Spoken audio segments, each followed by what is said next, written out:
Okay, so I wanted to review my game against FIDE Master Ez-chess2016 on chess.com.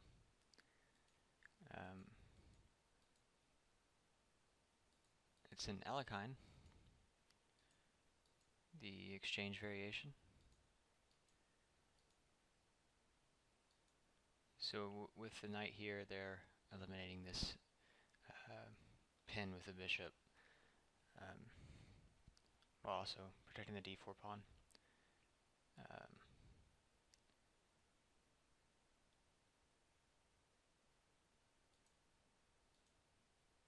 So I play this anyway because I want to create a weakness, and he goes for that. Also, technically, since his pawns are in all these light squares, this is his bad bishop, but if I end up playing d5 myself and exchanging this light square bishop off, it will be a dark square pawn in the center. So it kind of gives chances of this bishop coming to f6 and targeting while his bishop will defend that pawn. So we could see kind of a reversal. Okay, so with open e-file, I kind of gain time developing my rook. And now d5, so kind of a standard establishment in the center. No one really takes because they get the isolated queen pawn. The queen gets activated after the knight exchange, and I've just never experienced anyone taking. Usually they play c5, and then I start this kind of clumsy knight maneuver. But now here, usually the knight's on f3, and h3's been played in this position, so I got kind of confused, and I didn't realize that this came with the tempo. Otherwise I would have exchanged bishops first, and then played d5, so that when the knight comes back to c8, if these bishops are already exchanged, then when the knight comes here, it's not with the tempo on the bishop, and this knight can come to e7. So I do lose a pawn here, but what's interesting is that the light square, the d5 square, if I can maneuver a knight here and play c6, maybe a6, d5's a hole, and his bishop is a really bad piece. So although I'm down a pawn, you'll see this is how I won the game, is that he just couldn't do anything about it. So there's an exchange, and now I completely dominate the d5 square because the knight that was protecting this pawn exchanged, and well, I mean, it kind of actually helped me because I have a g7 square for my king. My rook can come to h8, put pressure on his king side. But more importantly, when he defends this pawn, I'll have the resource knight d5, so I'll have this, even if he exchanges, I'll have a piece that is very hard to kick. The bishop can't attack the square, and a rook can never come to e5 to kick me, so he avoids that by saving his pawn and with tempo, but I keep the pressure on this d5 square. Alright, so the queen comes. I don't really know a better move. I guess I wouldn't have played there because I mean, white wants to play a4 and really move his majority on the queen side.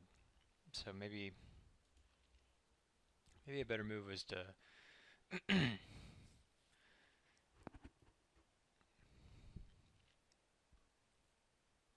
not sure. Maybe queen b3. Queen b3 pins this pawn, has the threat of taking on g6 if this knight were to move. So if really, it's hard to say that ever happening, but queen a4 is not bad. It just seems like it kind of misplaced the queen on top of it doesn't solve any of these problems. And now, after c6, I thought that this was kind of a clumsy placement for this rook, and that this rook should have been played to e-file, so that this rook could go to the D file or the C file or wherever needed later. And now we kind of see why queen a4 was so bad. He wants to play a4 and keep advancing, like I've said. So it just seems like this was kind of a misplacement, and maybe he moved the wrong rook to the open file. Although he can exchange both pieces, it's really hard to make progress if he exchanges the rooks, because my knight is so much better than his bishop that even though I'm down a pawn, it's hard to say what this pawn is actually doing for his position. So it's active looking, but again, no real targets for the bishop. All my pieces, except for this pawn and this pawn, are on light squares, so it's really empty. So like I said, I don't want to exchange rooks, and I want to try to keep the rooks on because I'm down a pawn, but I think that I have like a more dynamic, some dynamic compensation. Probably not a pawn worth, but some. Okay, so he realigns his queen, which probably would have been better if he would have played a4 instead of the exchange. So this rook's kind of clumsy. He wants to exchange rooks now.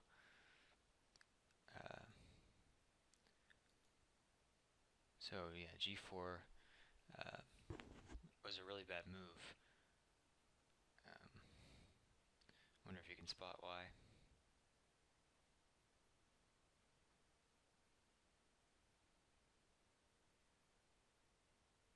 Well, it weakens his king side, so when the queen retreats, you see it now? Right. F takes E, and then the g-pawn's hanging. So g4 really served no purpose other than making a weakening move.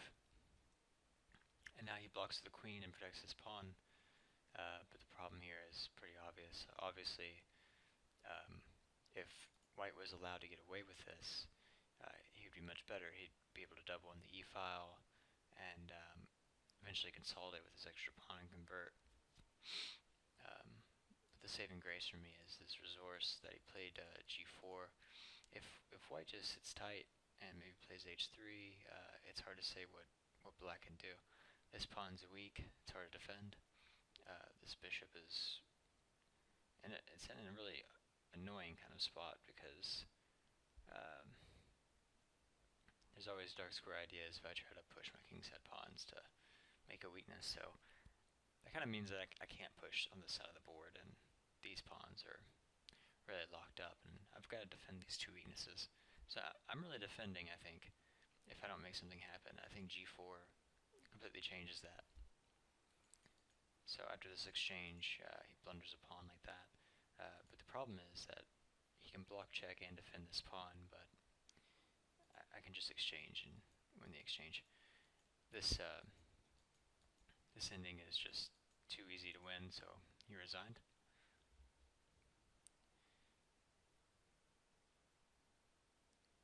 And just for fun, I wanted to go through it with a computer from his perspective. Wonder if I can do that. Okay. So I wonder if there's any kind of mistakes. This is all book. Obviously, no issues yet. So knight e2 is kind of interesting. I think it's obviously one of the top moves. Knight f3 is probably more active, but it's all around pretty equal. I do kind of like this variation because I might play it myself. Because this bishop pin, usually getting rid of this bishop, or at least getting this out, is really good in the Alekhine defense. So he's not making any big mistakes. I mean, some part of me thinks that the bishop belongs in b2, but I can see how this diagonal is weak, I guess. But it just seems like this diagonal is open. You already have to protect the c4 pawn with the pawn, so it makes sense to get him the long diagonal. Maybe bishop f6, and there's some tricks. I'm not exactly sure. both positions are fine, but yeah, in this variation with the knight on e2, I think the e-files and black's control until he can consolidate. So yeah, here I do blunder a pawn here. Oh, what just happened? Okay, he exchanged. So overall, a pretty lucky win. So I wonder if that was actually good, where the mistake was. So d5 was not good because of this idea. So earlier I said play here, and then after this, it's white to move. Say he plays here, I guess. Then d5, and that's kind of what I was talking about. How about it's kind of equal, and the only thing that maintains the edge for white is to push the pawn and kind of start this knight maneuver. And overall, white and black, they both have a pretty good game, have pretty good pressure against his weakness, but it's unclear where this knight goes. So yeah, so it was a pretty bad mistake, but I end up raveling out of it.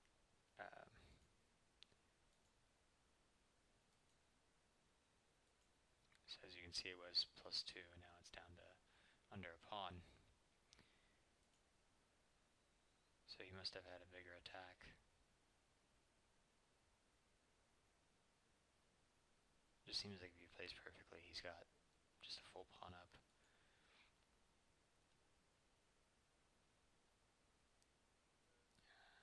So knight b4, yeah, just taking control of d5, and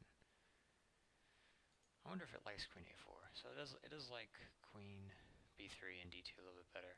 It just seems like queen a4 is just a little misplaced, considering you want to play a4 and keep your queen side marching. So yeah, it's not a bad move, but what function does it have that queen b3 doesn't, pinning this pawn on this diagonal? It just seems like a better square. So I've kind of raveled out with it, with this strategic idea of locking down the light squares. And so I'm a pawn down, but positionally, I mean, I've got to have a pawn of compensation, if you can look at it like that. I do want to see if that was the right rook. So rook a e1, so it agrees. Rook f e1's up there. It does think that a e1's the better choice. Maybe if I give it more time to think, but so it actually wants to exchange rooks here, which is interesting. Okay, so he exchanges pawns. So that just, yeah. Okay, now it's pretty dry, pretty drawish territory.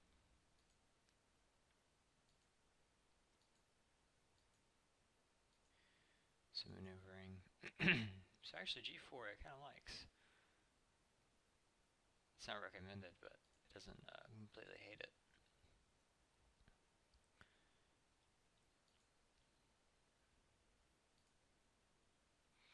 Alright. So I guess g4 wasn't the big blunder I thought it was. I thought it would be a long-term issue, but it looks like he's okay until this blunder. And so it looks like we both have mistakes. Oh, I could have played bishop g3 here, but that just is the e4 pawn, and white's just seriously better. The d4 pawn's weak. So